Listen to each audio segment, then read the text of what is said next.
How you guys all doing? Welcome back to the GSMC Chip Shot Football Podcast, brought to you by the GSMC Sports Network. I'm your host, Manny Maradiaga, live today on Friday, June the 28th.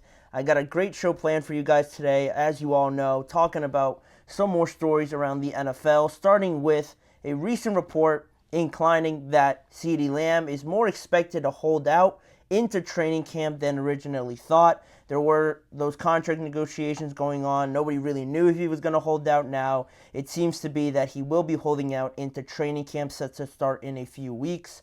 Then a deeper look at the coach's situation in New York with Brian Daboll, Wink Martindale, and some disagreements that went on behind the scenes that sort of led to this 6-11 season that the Giants had this past year. Then also we're going to do some more grading on some off seasons in the AFC North, talking Ravens, Browns, Bengals, and Steelers, all on today's show, plus much more. So please remember to like, follow, and subscribe to the GSMC Chip Shot Football Podcast. And also, if you have any questions or comments, use the tip and donations link, GSMCpodcast.net. By using that link that you see on your screen, I'm able to see your question or comment, read it on air, and that way get your guys' thoughts on anything I say or on any of the topics on today's show. It's a massive help for this show and the network, so please use the tip and donations link if you have any questions or comments on today's episode.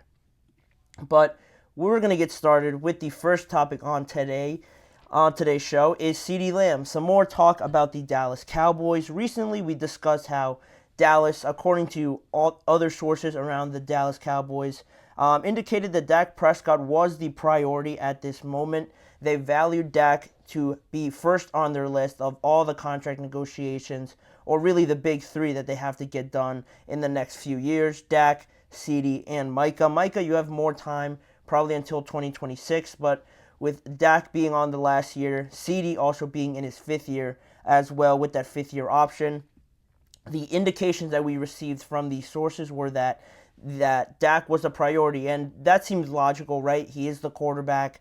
Really, when push comes to shove, I think most teams would side on keeping a quarterback rather than anything else. You know how hard it is to try and find a guy to perform at the level that Dak has proven over the last few years.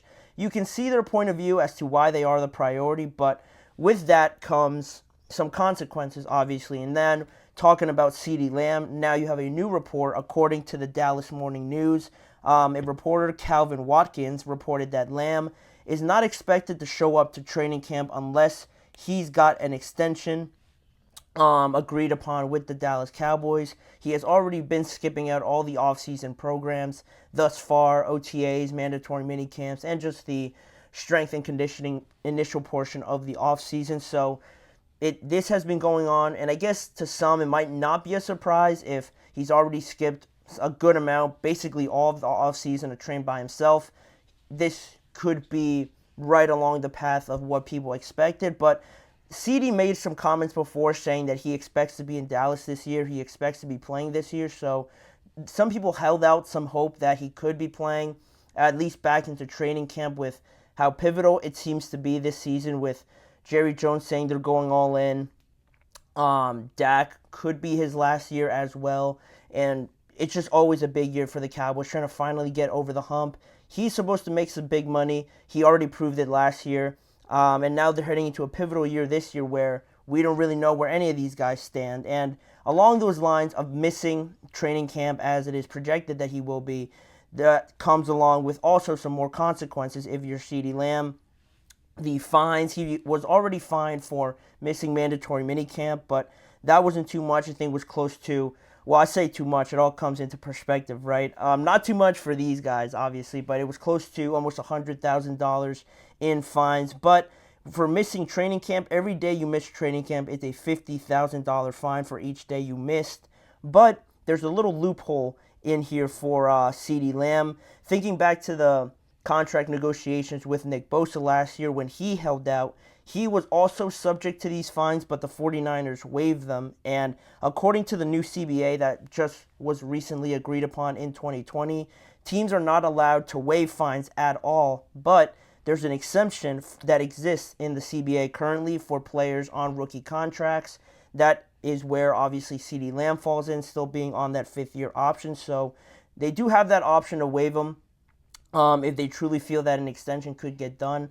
It wouldn't be too detrimental to CeeDee. Obviously, there's the money, but if they could waive it, if they're feeling good about getting an extension done, they're probably going to waive it, and it doesn't really hurt CeeDee Lamb too much up until this point from that point of view. But Calvin Watkins, the reporter from the Dallas Morning News, also mentioned that the Cowboys officials, the main decision makers, Jerry Jones, Stephen Jones, and all the officials in the Cowboys organization have stated that they don't want to set markets with any of their extensions. And that's a pivotal point, obviously, because the way everything's set up, the longer you wait, it's almost like that's your only option, really, right? The longer you wait on Dak, Jordan Love could get signed, Tua could agree to an extension. You already saw Trevor Lawrence almost reset the market, equaling the highest salary for a quarterback currently in the NFL. So the longer you wait, you might not be left with any other option to reset the market or at least equal it, which, give or take a few, what's the difference with equaling it and resetting the market by $1 million more? What I mean? So the longer they wait, they set themselves up to have that as their only option, not only for Dak, but also obviously for CeeDee Lamb. He thinks he's made a good case for himself to be paid like one of the highest, if not the highest paid receiver in the NFL. Justin Jefferson just got $35 million per year. I would be crazy to think that CeeDee would not want anything close to that at all in his new contract, so he won't take anything, I'm assuming, less than 33. I would only imagine maybe 34 or exactly 35. Not that much wiggle room for the Dallas Cowboys. If their intention is to not reset the market, again, they're not left with much choice there. And also, with all these markets just exploding, you can only imagine what Micah Parsons could be making in 2025 or 2026 if the Cowboys decide to get it done ahead of time or just wait until the last minute like they have been doing recently. So, again, you sort of lay in the bed that you made with the Dallas Cowboys, holding on to these extensions, not getting it done ahead of time. They find themselves between a rock and a hard place right now. So if Dak, will Dak get $55 million or less? Are the Cowboys offering the market price as of right now for CeeDee and for Dak? That's a question that pops up, right? What is holding up these extensions? Are the Cowboys just not offering enough, or is Dak potentially just holding his cards to try and squeeze out any much more money than he can? It doesn't seem like it. I mean, based on his comments, he has said that he doesn't play for money. He doesn't play to be the highest paid quarterback, but you're just left wondering what are holding up these extensions. Are the Cowboys just not offering anything? Is the ball in their court and they're just sitting on it, waiting for whatever reason?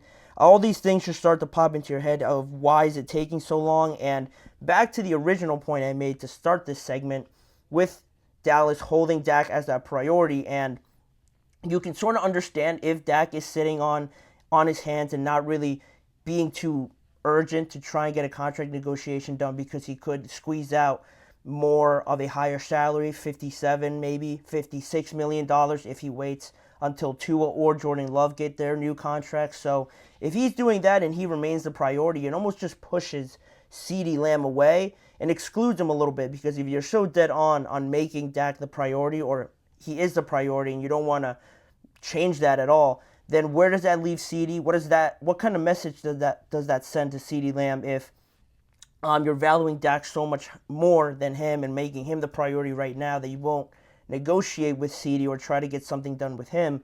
What does that say to CeeDee Lamb with this relationship with the Cowboys and himself?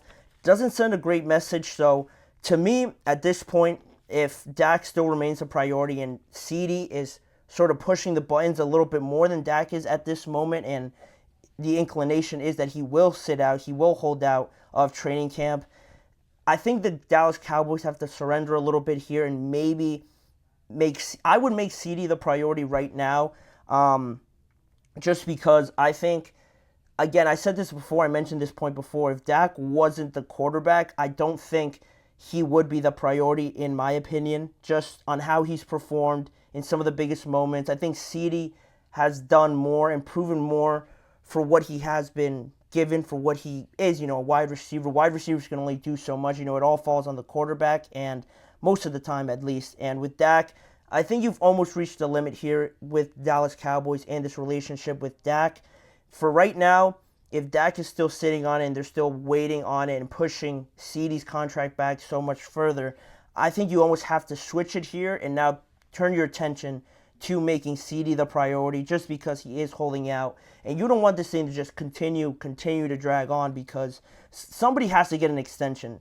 I know people want to wait to all these other contract extensions get done. That is the personal goal, to get as much money as you would want out of this whole thing, but someone has to be the first one. Someone has to take the first step. And if the Cowboys are being stubborn, Dak potentially being stubborn, he hasn't shown any signs that he is going to hold out, but CeeDee has. So I think the Cowboys are just right now going to have to swallow their pride a little bit here, maybe turn their attention to CeeDee and start talking to him a little bit more, maybe more so than Dak, if they're not making any progress with the contract extension for Dak Prescott. That's just me.